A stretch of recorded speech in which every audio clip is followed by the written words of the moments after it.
Hi, I'm Margaret Kusa, and I chose to look at the Methodist Church in American history.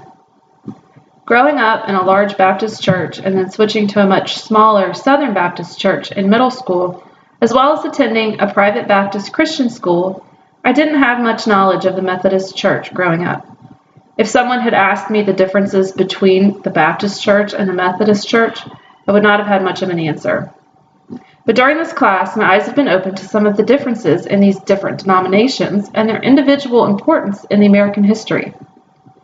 The Methodist Church, in particular, seems to have had a huge influence on early America. There were many important and influential ministers in the Methodist faith that had a big impact. George Whitefield and the Wesley brothers would be the first to come to mind, but there are several others, including Richard Allen, Francis Asbury, and William Law. Chris Armstrong, in his article, How John Wesley Changed America, discusses the impact and influence of John Wesley and his Methodist followers on America. Some of the important things he discusses are the influence of the American Methodists on slaves and the eventual development of the African Methodist Episcopal Church. He also discusses Wesley's focus on the importance of works of mercy and giving to the community. He says that Wesley and his followers helped to democratize America's churches. They pioneered home-based religious instruction and focused on spreading an emphasis on the place of human will and responsibility in religious life.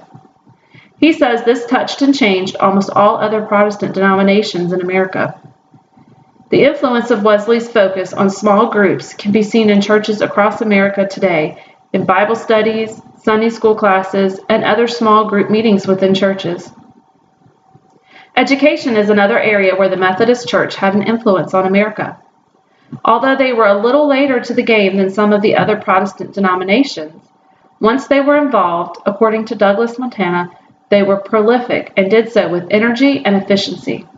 Their first college was Wesleyan College in Middletown, Connecticut, and by the Civil War, they had established 39 colleges.